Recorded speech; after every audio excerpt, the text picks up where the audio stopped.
All right. Go here, then here.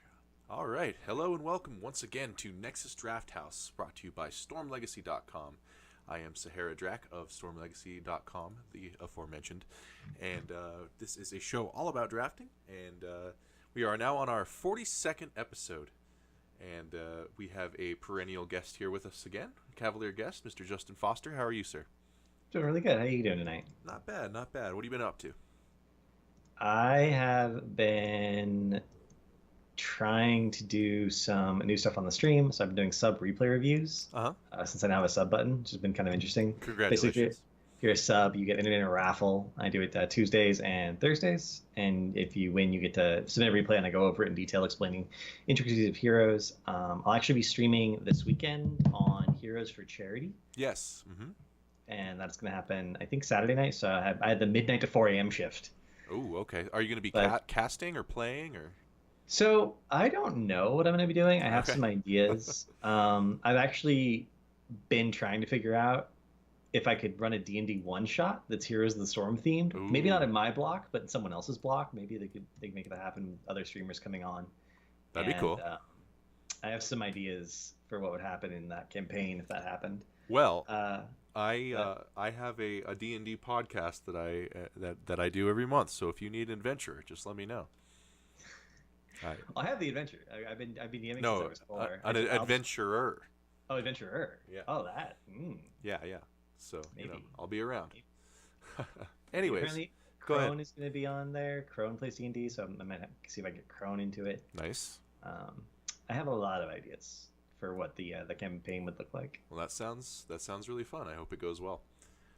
Yeah, so you've picked a couple drafts for us tonight to analyze, and they are in the tune of Garrosh tonight. So we saw some Garrosh in both Eastern and Western HGC since he's been legalized, and we saw quite a bit in NA. And what do you think of Garrosh on the competitive level so far? Um, I think Garrosh is a hero that punishes positional mistakes Yeah, more than any other hero in the history of the game. sure. Straight up.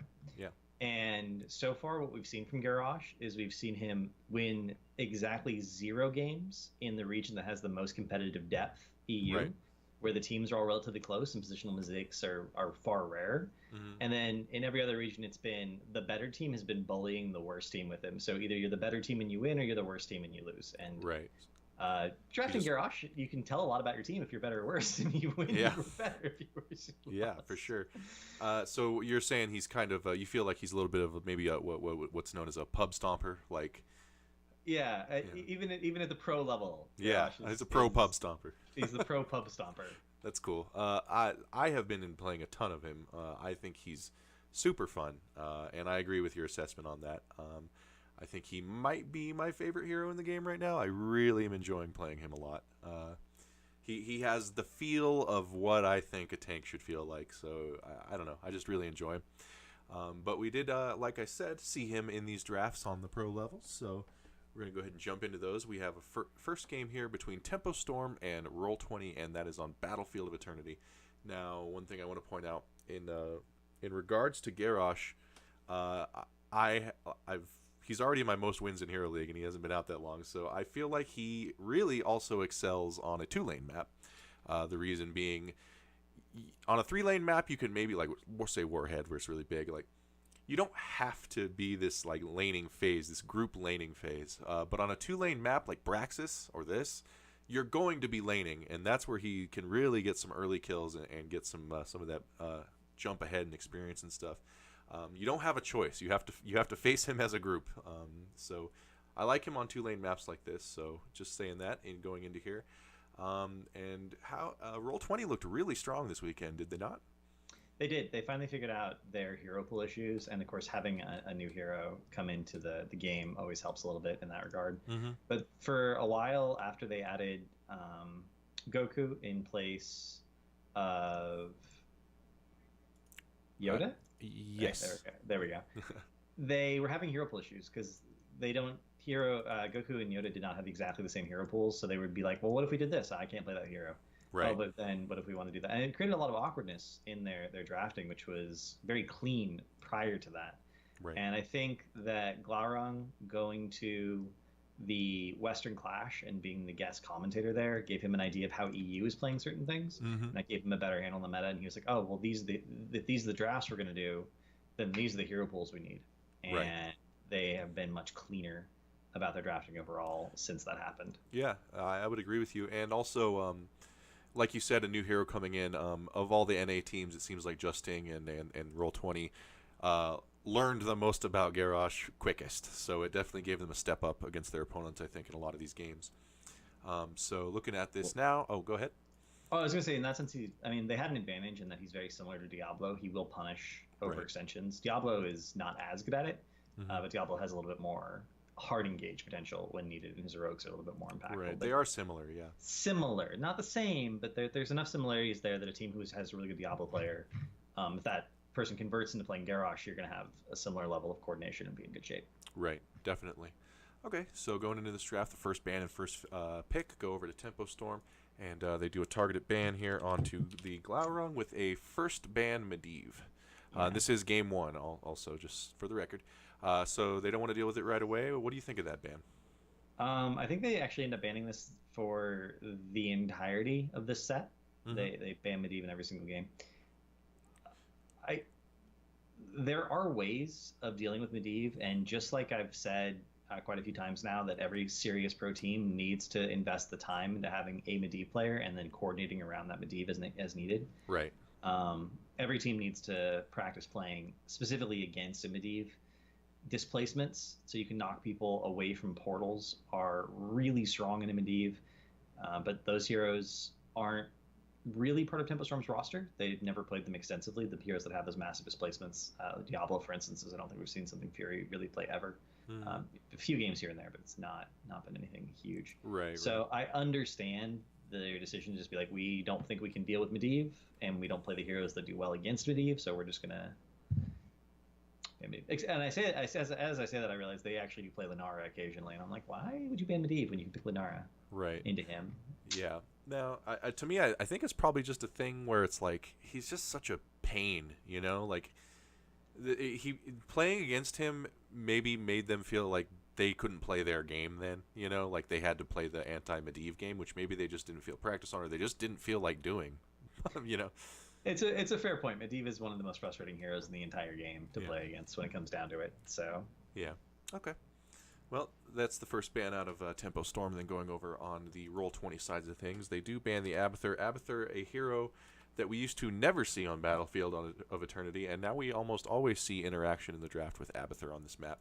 So actually, not true. No? MVB Black played Abathur. Okay, yeah, on, NA, Battlefield. Yeah. Oh, in NA, yeah. Yeah. In NA, no one played Abathur except Fan. Right. Like in 2015. Mm-hmm. Doesn't count. So Abathur, what is Abathur's strength on this map? Is it just basically you can be battling in the middle and still have soak going free of cost, essentially? He can actually double soak. Right. Because he can body soak one lane and he can hat soak the other. Mm-hmm. So if you draft heroes that are really good on the defense and really good, particularly at depushing immortals when they are won by the other team, so they don't get too much value in terms of structure damage, which a lot of the heroes that do a lot of good sustained range damage also happen to be good clone targets. Yes. So there's a natural synergy there. And Abathur on BOE is one of those things where all the team has to do is defend the first like 2 immortals. You'll hit 10 first, and you'll win the third immortal, and that immortal will get you at least a fort because of Abathur's pushing up to that point. And that'll get you 13, and then you win the next immortal, and you get 16, and you can eventually end the game. Like there's a pretty static way to win with Abathur on Battlefield Eternity that's very difficult to play against. For sure. Yeah, so pretty smart ban there from Roll20. Not entirely surprising that we saw that, but that does leave the Templari elephant in the room open. So they do first pick the Tassadar. That's always kind of the decision you have to make in this meta, and the meta for a long time now is it's always a question of Tassadar in that first draft cycle, and they opt to leave the Tassadar on the table there. From your personal point of view, would you rather see Abathur on Battlefield of Eternity or Tassadar? I would rather never play against Abathur personally. Right. Okay. Like a good Abathur he's a macro. You have Abathur and you're done. You have global vision. Right. Because of good mind placement, you have dismounts, which disrupt rotations, which is incredibly important in pro play. And you just have all the offlaning, all the soaking you need, not only in one lane, but in 2 lanes. It's the only other comparable hero is an extremely good Vikings player, and at least they have to pay some sort of penalty for the occasional death for doing their job. Right. Cavalier's doing all this, and there's no possibility you ever kill him. Like he's not going to die, like unless No. he makes a huge mistake. Yeah. Okay, so that's then. I guess Roll20 agrees with you in that regard. So they do grab the Tassadar there. So we'll see what draft route they go with this and see what they use him for. Moving over to the Roll20 esports side of thing, there is our buddy Gary, Uncle Gary, and the Uther. So we have a Garrosh and an Uther first rotation. Yeah, I like this a lot. I think Garrosh, one of the most important considerations in the draft for him is going to be similar to Stitches. He's going to need an immediate follow-up CC on his throws. And that means that you're going to want to pair him with literally anyone who has a good CC, whether it's a stun, whether it's a root, whether it's point and click, whatever. Roll20 is noted for their Diablo Malfurion play. Mm-hmm. They always have the root after the flip, and it's always perfectly timed. So I wouldn't be surprised to see Roll20 do a Malfurion in place, but Uther's higher in the meta right now. Uther also has a good follow-up CC, so they lock him in. Also, armor stacking is not to be underestimated. As Garrosh gets lower on health, he gets more armor, and every point of armor is more valuable than the point before it. This was also the pre-nerf Uther with 25 armor instead of 15. So right, and it's if you're not careful, a low health Garrosh with Guardian of Ancient Kings can have he can armor. Yeah, he's essentially unkillable. Like he's like a little almost Tazdingoed, So it's 25% of your total damage is not going to get it done. So it's something you have to be careful of for sure. But yeah, Garrosh coming into this game with his pal. I think Uther's a great healer for Garrosh. I think New Morales might be really good with him with her energy. I think he really excels when he has solid heals. He really kind of gets even better. So yeah. Going over to the side of Tempo Storm now. They do have the Tassadar safety net there. A nice, comfortable pick for anybody. And then they pick up another classic Dahaka and go into the Li Ming. So they're opting to prioritize Li Ming as the kind of immortal burn here over someone, say, like a Valor or a Greymane. I don't understand the Li Ming pickup. Yeah. To be honest. Li Ming has teleport, which means she's a little bit safer into Garrosh. She accents the map objective. Mm-hmm. Against a defensive composition, you're going to be able to poke. The burst is really valuable into Garrosh because you can bypass the armor. Right. He gets the armor after he takes the damage. After. Yeah. Mm-hmm. So I like mages into Garrosh, but Li Ming doesn't benefit at all from having a Tassadar. Right. And Vala would have. Yeah. If you're going to pick a Tassadar, you've committed yourself to a certain style of composition.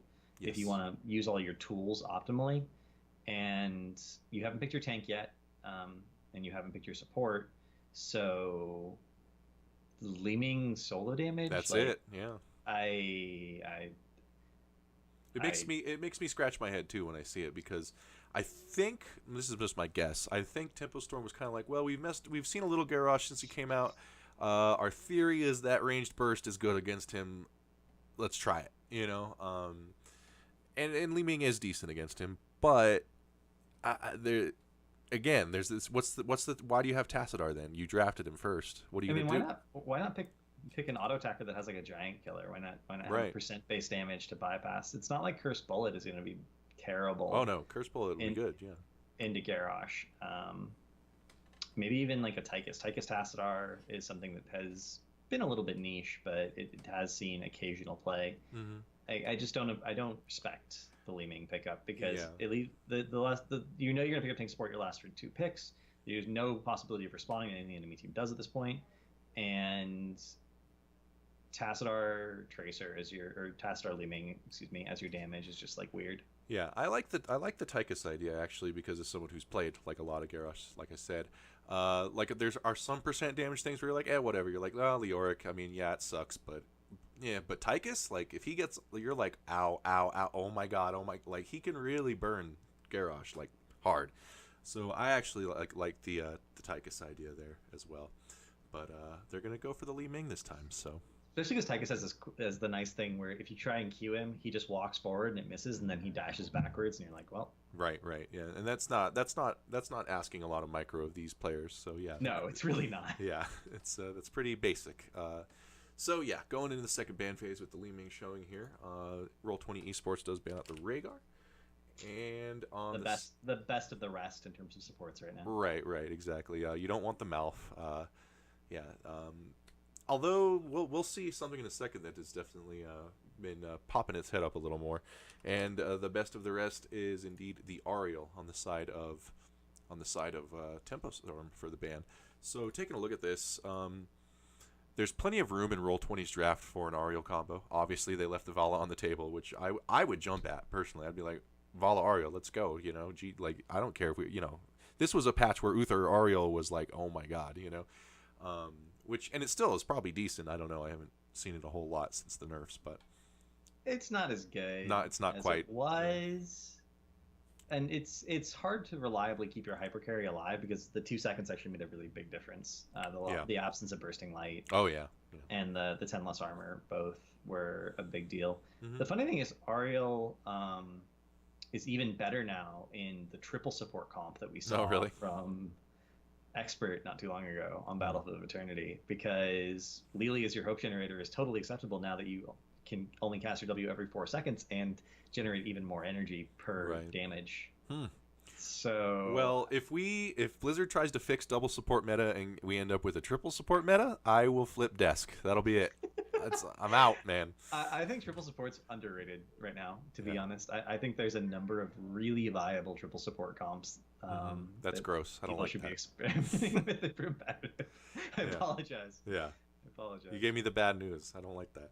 But that's all right. The truth on the bright is side, the truth. on the bright side, I don't think teams are interested in doing that. Even if it would win them games. So you're safe until Expert starts doing it, and then they keep winning, and everyone's like, ah, damn it, now we've learned how to do this. Yeah, now we have to do because they want to have fun, right?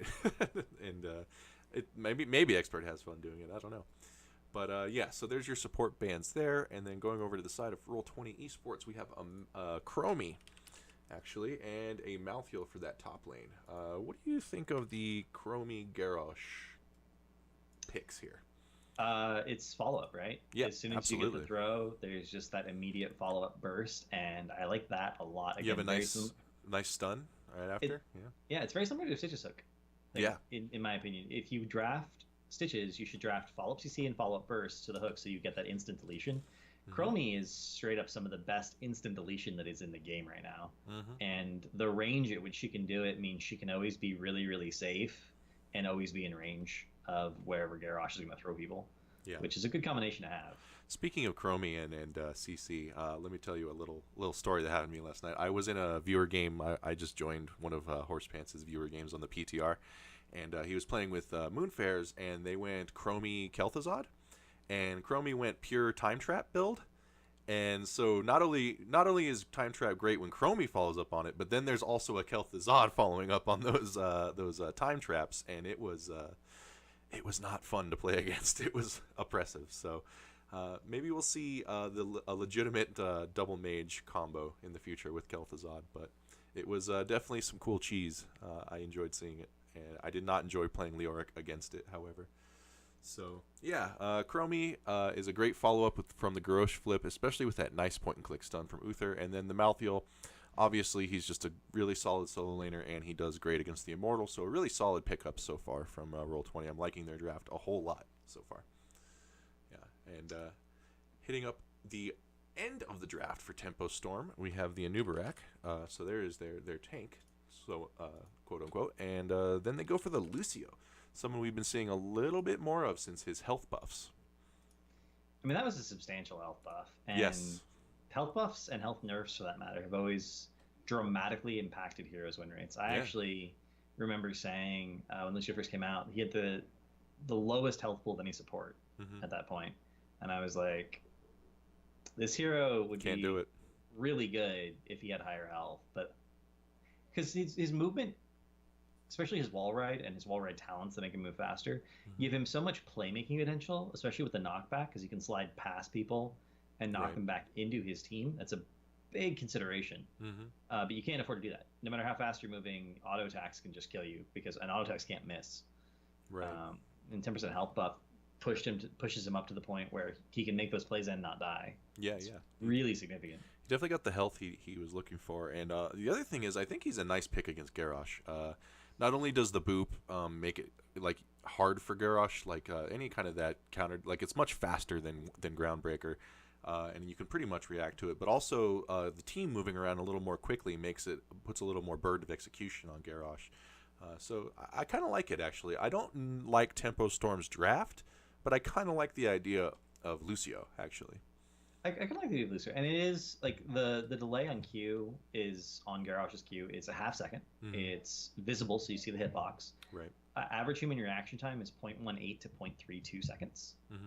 which means that if Lucio's in range of the boop, which he should be if he's playing with that aggressive positioning the way he's supposed to be right next to his tank, you should be able to boop him away, and booping him actually cancels the cast of Garrosh's Q. Mm-hmm. So it is a really clever way of doing it, but it's a very high execution way of potentially countering Garrosh's Q. Right.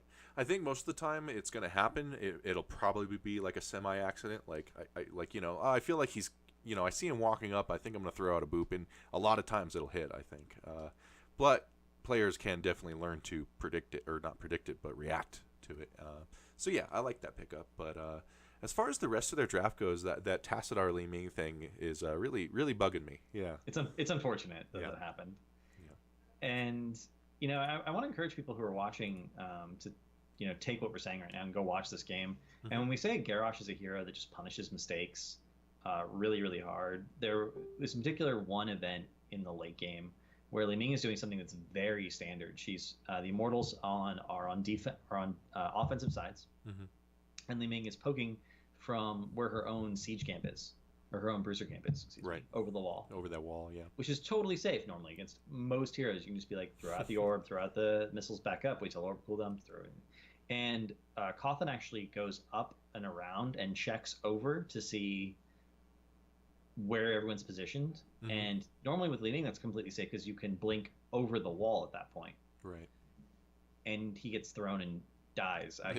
He gets marked and it goes through Tash Shield and Sound Barrier, and he just gets absolutely deleted in 2 seconds. Through the Sound Barrier, through everything else, absolutely crazy. He took Force Armor. He had Force Armor procs up, so gets instantly deleted. And again, that's how out of position it put him. Yeah, against any other tank, that would have been a safe thing to do, but it's not safe against Garrosh. Right, and that's the thing. He has he's similar in some ways to Stitches in Diablo, kind of like a hybrid of both. But Stitches, if you're right up in his face, like he can slam you, but Garrosh, if you're up in his face, is like, I'm getting my full value out of what I do now, So that's the whole point of Warbreaker. But if you do it for him, it's even better because he's like, I get to just raw throw you, and now I have my Q up just in case I need it, Which is exactly what happened. Yeah, it is ridiculous. Yeah. So, yeah, the Li Ming probably wasn't used to that factor. I'm sure Cawthon Luck is well aware of it now. But Roll20 finishing out their draft, they do go with a Tyrande. They have the Uther Heals, and this is Battlefield of Eternity. You don't see her a ton anymore, but you definitely make sense on this map, and I think it's a nice safe roundup to the comp here. This is one of those things that I've been debating with myself. If you're a good mechanical player, you can carry Hero games with the Tyrande because she really is such a good duelist. She can 1v1 people. She can follow up. She can add a lot of damage. She can scout, which means you can ping, make your team go to the right place. Alex Itch. Who's a streamer, loves playing Tyrande. He does a lot of work with her. He does. But when I watch him play, I'm like, that person was really far out of position. You're having a duel with someone who should just not be dueling you. They're dueling you because they don't really think you can kill them, and then you kill them. So my question was, is Tyrande viable and competitive? We saw her a couple times before this, and she's been slowly creeping up. More and more teams are practicing her and playing her. And I just wasn't sure she was viable and competitive. But this last week, I definitely have accepted the idea that Tyrande can just destroy people, and it's the same dynamic she used to have. Like you just need a lot of burst, and she needs to enhance that burst. She needs to have that follow up, Mm-hmm. and the shadow stock becoming the new default has been a big part of that because you stealth, it doesn't end. You just have that increased movement speed. It's mount speed, so it's like having instant mount essentially, but you're stealthed also, Right. and it's really cool. And then the owl build, obviously, with the buffs, is going to be ridiculous because the owl build is Yeah. actually nuts now. It hurts so much when you get nailed by those things.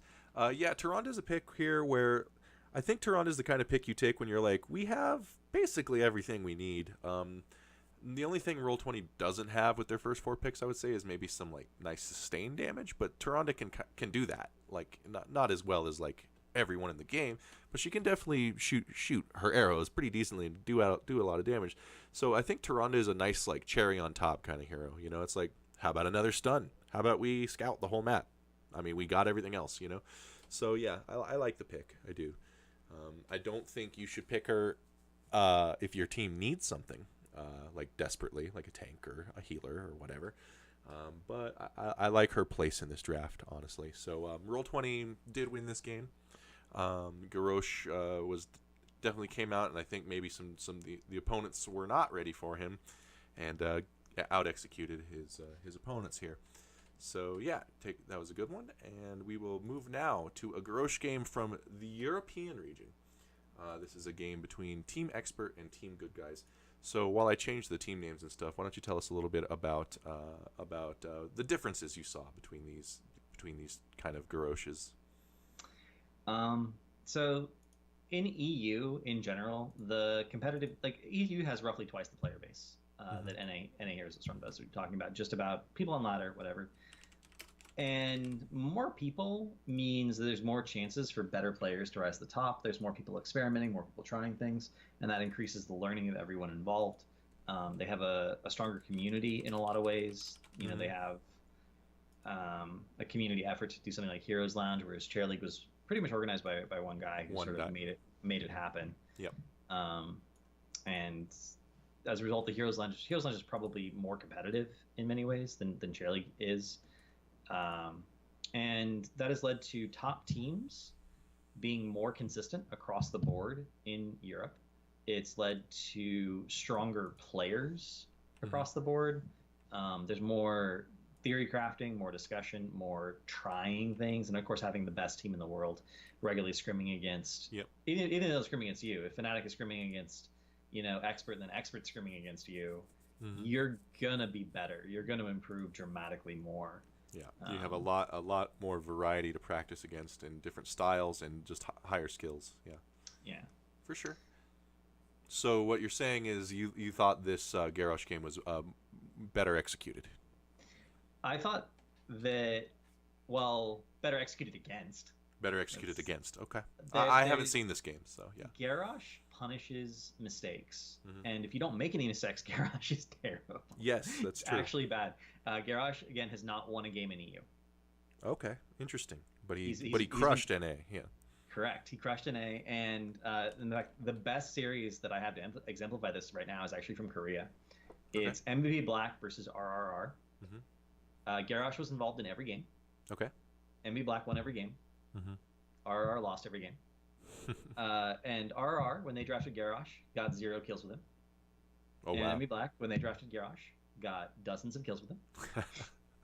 So yeah, truly the highest level pub stomper available. Okay. It really would come down to, if you don't make any mistakes, Garrosh isn't scary. No. But if you make any mistakes, you're dead. Right. you're just straight like dead. Super polarizing. Yeah, like he amplifies mistakes and he really suffers against perfect execution more than the normal hero. Okay, interesting. So going back to this European draft, Team Expert does have the first ban and the first pick. We are on Tomb of the Spider Queen. So first ban on the side of Team Expert is going to be the Ariel, and then we have a Tassadar from Team Good Guys. So nothing too weird there. No, I don't think those really require explanation at this point. No, let me move this down. 1 second, my bad. Can't see the bands. All right, there we go. Okay, so going back to this draft again, we have the first pick, Diablo from Team Expert. Haven't seen that in a while.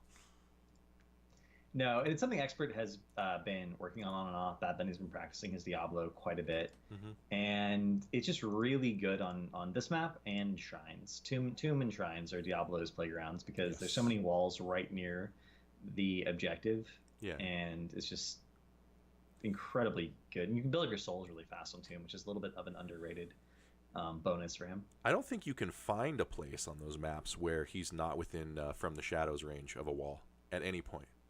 Not until the Force are down. Yeah. Yeah. Exactly. Yeah. It's pretty. Yeah. So it definitely excels here. So we're busting out the very first pick, Diablo. Interesting. So going over to Team Good Guys, they get a Rhaegar and a Greymane. So Rhaegar very high in this draft, highest possible, and tied with him is the Greymane. Obviously, Greymane, a classic pick on this map with the cocktail build, able to execute, able to get nice wave clear, gather gems. What do you think of the Rhaegar first pick? The Rhaegar first pick is weird. Mm-hmm. I understand why they were doing it. Kronaz is very good on Rhaegar, and the ability for Greymane to dive in and just get a lot of value, trade efficiently, and get Ancestral and be totally fine while usually securing a kill is really strong. I think in Uther enables it better. Mm-hmm. So at that point, you got to ask yourself, did they do this just for the wave clear? I think the answer is yes. I think they were like, well, we could have Uther or we could have Rhaegar. They're both really good at enabling Greymane, but this is a wave clear map, and Rhaegar has better wave clear. He also technically provides better vision when he's not bugged, but currently it's 4. Healing Totem is bugged. Normally it provides vision over walls and stuff, but currently it does not. Oh, really? I didn't know that. Okay, so yeah, Rhaegar a little bit comfort pick, a little bit wave clear for Team Good Guys. Going over the side of Team Expert, there is a Medivh. So they have a Medivh player, a well-known one, on the ADRD, and also get a Dahaka. So Dahaka is Dahaka ever wrong? Like, is it ever just like not okay to pick Dahaka? I wouldn't pick Dahaka into. I mean, that's the thing. So Dahaka, you can't really kill him, Right. right? He's not going to die in like 3 health bars. Yeah. it's. I mean, even in the laning phase, like even early on, it's really hard to kill Dahaka in the laning phase of the game. Oh yeah. And that means that he can be alone in a lane. You can rotate to gank him. He doesn't die. He hearths and then Z's back in, misses 0 soak. There's no realistic scenario, unless you're getting significantly outplayed, where Dahaka can't tie a lane Right. in terms of soak. And then in the late game, he'll have a global for off laning. So the question is, are there enough bushes on the map that Dahaka can always be where you need him to be? And I think Tomb, there's certainly enough bushes where that's a realistic expectation. Yeah. So I don't think Dahaka's ever a bad pick. There's no reason not to play him. Yeah, like it's like what he does, no one can counter with a pick. And I love playing him. I play him all the time. But it's a thing where it's like every hero. I feel like every hero should have a reason to not play him. And the only reason you would not play him is if like, oops, we already accidentally drafted 2 warriors, and even then you can, I mean, you could not play him into his Zagara, because Zagara can actually win the lane by out-sieging him. Sure. Just totally ignore him. I don't care if you're there or not. I'm going to throw banelings at your wall, and you can eat them for free and take free damage, or you can let your wall die. Okay. But you can't do Zagara on Tomb, because she can't pick up the gems, which means you're missing a third of your gem income. She'll get killed, yeah. Yeah, if it's on like Braxis and you drafted a 4-man that could reliably hold the point or something, you could punish a Dahaka pick. But it is difficult to punish a Dahaka pick. There's just really not that many heroes that straight up punish it. Even if the worst case, if your worst case scenario is you're tying the lane, then the rest of your draft just needs to be able to win or tie as well. Be fine. Right. And this was true before his rework and after. Like, they changed him into a speedy dude, and it was just like, okay, well, I mean, he still does what he does, Now he's even safer, though, because he can just walk into a bush and get the movement speed boost and then leave. And especially on Tomb, he's even better because you can actually rotate bot mid pretty consistently by walking through all those bushes on the way up. Oh, yeah, you get there and that real fast. Allows you to stack up Essence faster, which is another important consideration for him. Okay, so, I think, even though I love the hero, I think something should change with Dahaka. He just feels too stuck in every game, like just too safe, too effective, no counterplay kind of thing. So, but we'll see in the near future. So there's that pick there. Going into the second ban phase, we do have a ban I find odd, a Li Ming ban from Team Good Guys, and maybe you can postulate on that one, and then an ETC on the side of Team Expert. Now, traditionally, I would not be too worried about a Li Ming on this map. But what do you think of it? Whenever you have Diablo, especially when you have Diablo Medivh, as we've seen Roll20 run this combo a lot, one of the critical components of that is having a burst hero to follow up on the Diablo tossing people around. So there's 4 mages in the game. Right. Um, But I guess my question is, why wouldn't you just play Chrome? Like, why wouldn't you ban Chromie? Because Li Ming's spells aren't going to hit. Like, there's a bunch of stuff in the way all the time on this map, you know? Like, Chromie is just going to hit you. I mean, the area where you're most likely to have these big fights, where Diablo's going to be doing this, is Turn-In, which there's no minions around Turn-In. Sure, yeah, right? that's true. Yeah. I would have banned Chromie. I don't know. Yeah, okay. So you agree with me then? Yeah, I think it's a weird ban to me. I would have banned Chromie just because it is. I think Chromie is better than Li Ming right now for the vast majority of comps, and I think the only advantage that Li Ming has is teleport, that movement ability for the safety measure. But when you're with him, if you have a Medivh on your team and if you're actually in any danger, he can portal you out. You're going to be fine. Yeah. Yeah. Especially when you have a 7-second ice block, which is, I mean, Medivh will be able to portal you out in 7 seconds. You're gonna be fine. Yeah. So a little bit questionable there. ETC is the ban on the side of Expert. Do you like that ban?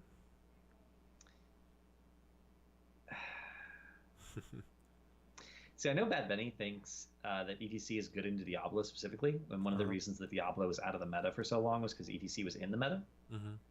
So, I mean, we can debate if that's true or not. There are a lot of things that Diablo gets messed up by when it comes to ETC, so I like that.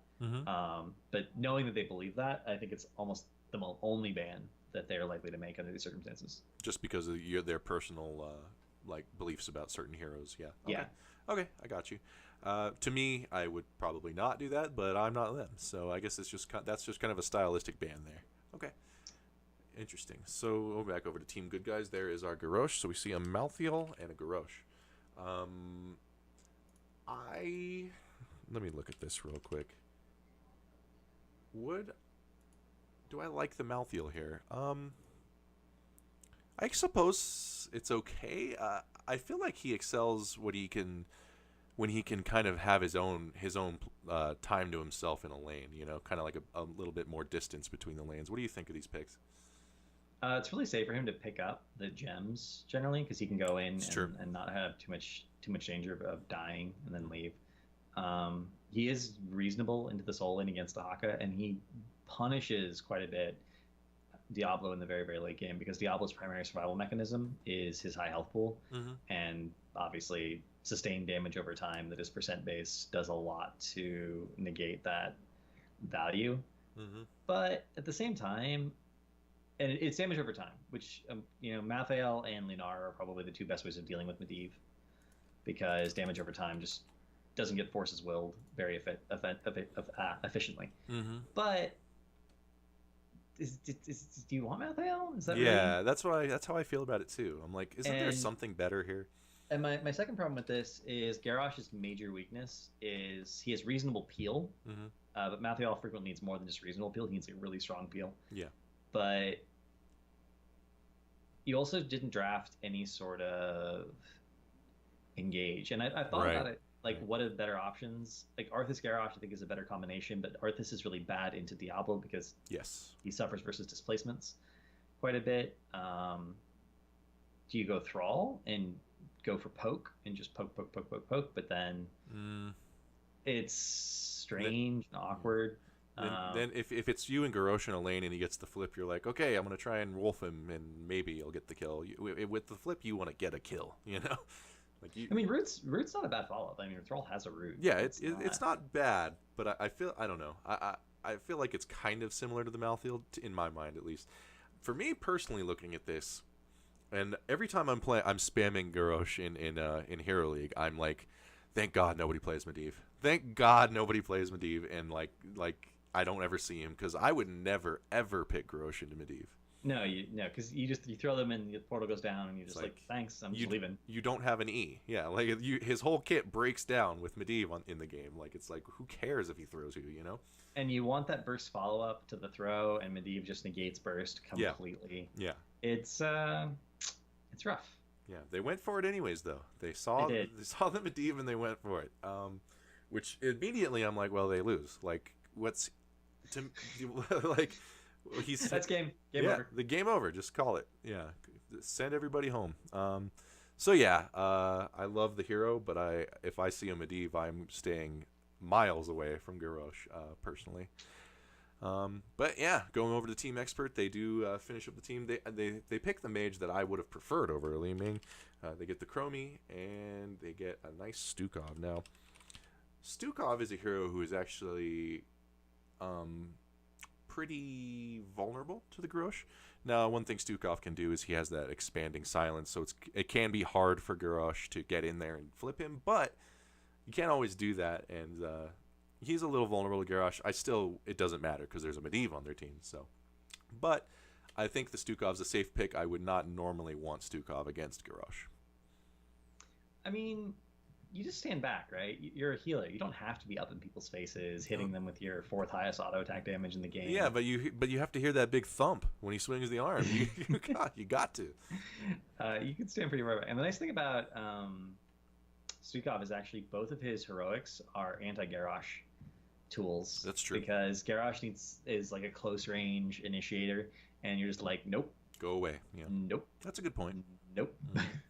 And I actually really love Stukov Medivh because Medivh's biggest problem is, he doesn't do well with damage over time. Mm-hmm. Stukov at this point is arguably the best sustained healer in the game. Yeah.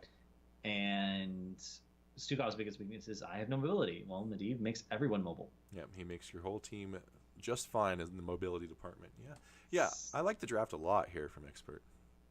So, I mean, it's probably, well, no, and the other thing is, here's another thing I hate about this Garrosh pick.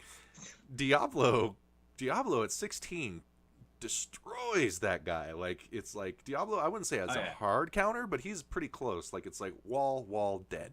I think any displacement is Garrosh's biggest weakness in a lot of ways, because he doesn't have any personal mobility. So if you can isolate him, doesn't matter how healthy he is, he's gonna die. Right. And you can isolate him really well with the Diablo. I actually wouldn't mind seeing the milk carton Diablo, Stitches Medivh into Garrosh, like as a consistent counter. You just gorge him and leave. Yeah, for sure. Like, you're done. Yeah. It's worth noting that this was a really close series, even though this game was pretty one-sided in the end. Right. Team Good Guys actually took the series 3-2 against Team Expert. Oh, okay. Really? So, yeah. They just kind of had a stumbled in the first draft. So this series was not between uneven teams in terms of execution and positioning with the previous draft and some of the other drafts we talked about in Korea. This was relatively even teams, relatively in draft, just a couple of mistakes, and they ended up losing the game one. But Team Expert drafted a really solid composition against Garrosh, and Team Good Guys didn't respect the Medivh enough, I think. Yeah. Team Good Guys does finish out their team with Azul, which to me, I'm looking at it and I'm like, that doesn't really fix anything in my mind for this comp. Like, it's just kind of like, there's Azul. Yeah. Do you think that it does anything here? I think Azul, sort of his role, in addition to being wave clear, his role in team fights is kind of like an anti-flanker. You're waiting to get initiated on, or someone on your backline maybe to get initiated on, and you're like, I'm going to root that person. And team's going to focus them. They're going to die, and it's great. I don't think non-instant CC is a good enough follow-up for Garrosh, which is Azul's roots their only follow-up CC. I don't think it's good enough. No, I agree.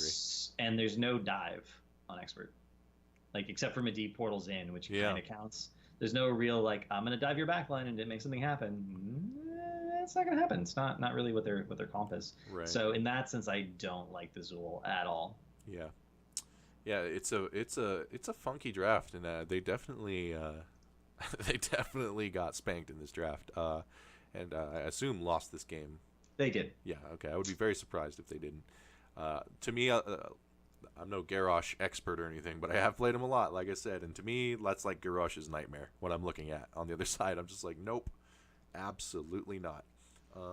So yeah, that's a very good example you've given us of what teams can do about Garrosh. They kind of did it before he was even picked, but yeah, these sorts of things. Diablo's a nice pick against him. Medivh is a nightmare pick against him. And then the hurting yourself when you're drafting with Garrosh, you definitely want a nice, fast CC for the flip, and you want a good bit of burst, which Team Good Guys does not really have. I mean, there's a totem. Yeah, so and a delayed route. So yeah, very cool. Very cool to see Team Expert drafting against this Garrosh.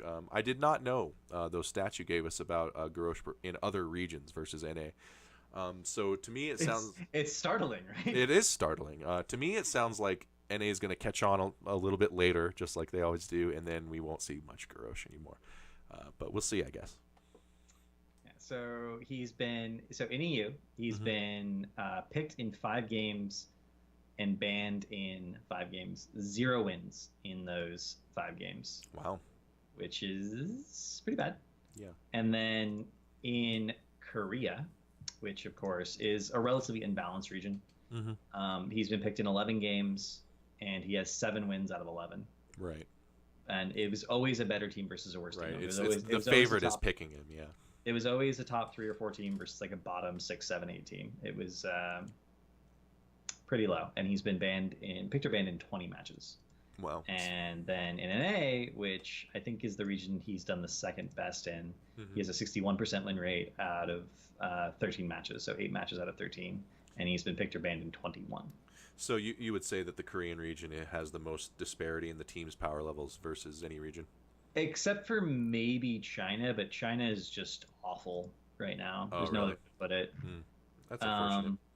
Yeah, I don't know how many people keep serious track of China right now. I don't. I know. So super. Was it E-Star disbanded and moved on to a completely different game? The replacement roster for E-Star is now also gone. Oh wow. Okay. So these are the third stringers. Yeah. So there's 2 teams that have been moved up into China HTC, KT and the One. The One. And that's not KT like KT Rolster, right? It's different KT. No, okay. It's a different KT. Okay. And these teams have players on them that like I've never heard of. Okay. Which is a bad sign. Yeah, you've heard of everybody. Yeah. I've heard of everybody. Yeah. If there's a player in a minor region in New Zealand, I've heard of that guy. Yeah. I have not heard of these people. There's a little bit of a language barrier with China. Sure. But I do have contacts at China Blizzard and at NetEase. I talk to them semi-regularly, even though there's a bit of a language barrier, and I don't speak any Chinese, and their English isn't fantastic. Normally it's their email, so it's not that big a deal. Right. Then I have not heard of these people.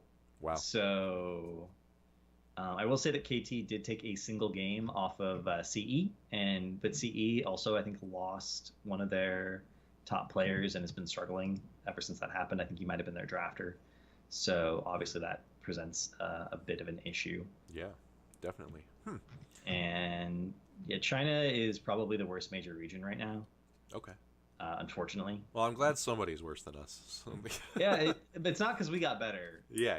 Fortunately, it's because they got worse. Well, hold on now. We did a little better at the Clash. We got a little bit better. I'm not saying NA didn't get better. Yeah. I'm saying that the reason China dropped off so much was because they got worse. Because they got worse. Right. We didn't surpass them. They fell behind us. They literally lost their 3 top drafters / shot callers and their 2 top teams over the last 6 months. Wow.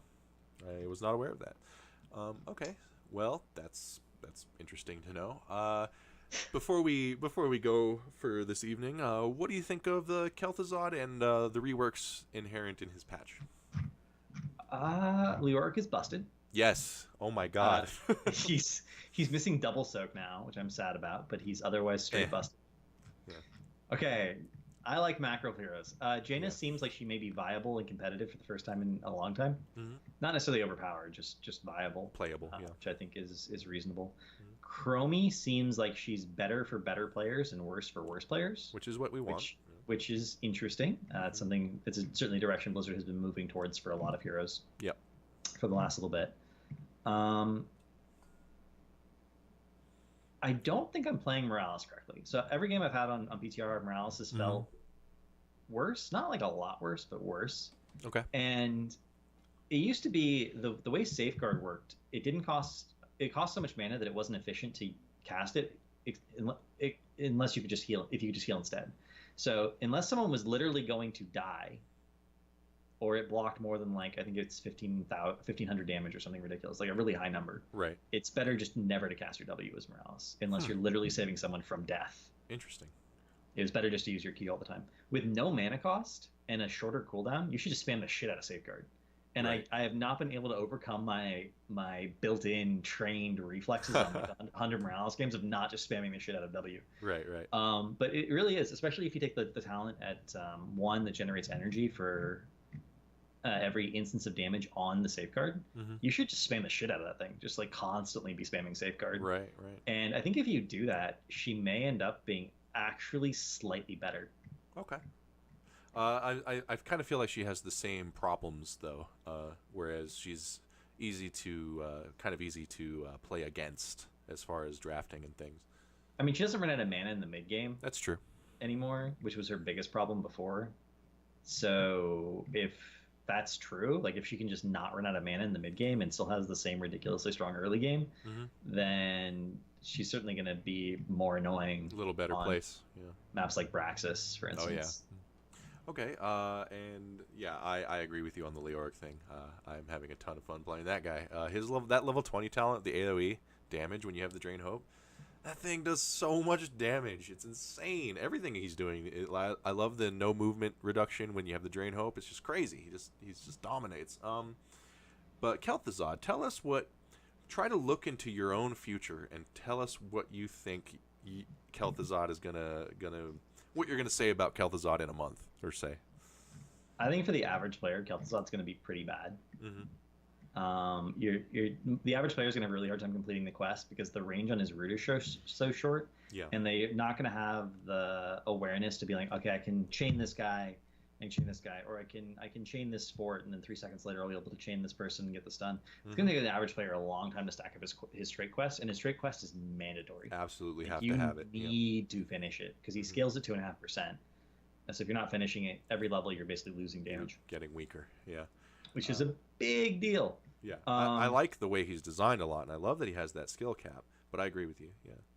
So, but I think at the high end, where people follow up on CC, or people have good initiation CC consistently, and they wait till he's in range to follow up on it, he's going to be very annoying. Yes. To deal with, especially because his Q build, even though I don't know if it's the best build, but Q build does a lot of zoning. Yeah. Like, from what I understand, W is the best build, but we'll see. I mean, it's hard to know for sure. Yeah.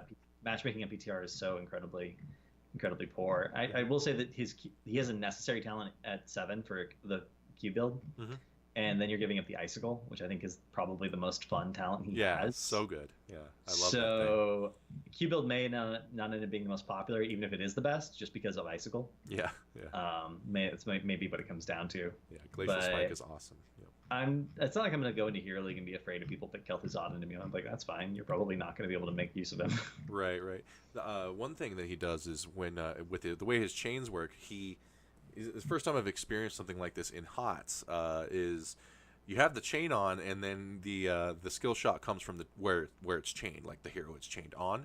So you kind of have to transfer your mind to like their perspective to hit the skill shot, which I think is going to give people quite a bit of trouble as far as executing with him, because you're going to forget about yourself while you're trying to hit it, and that could be the window you die in.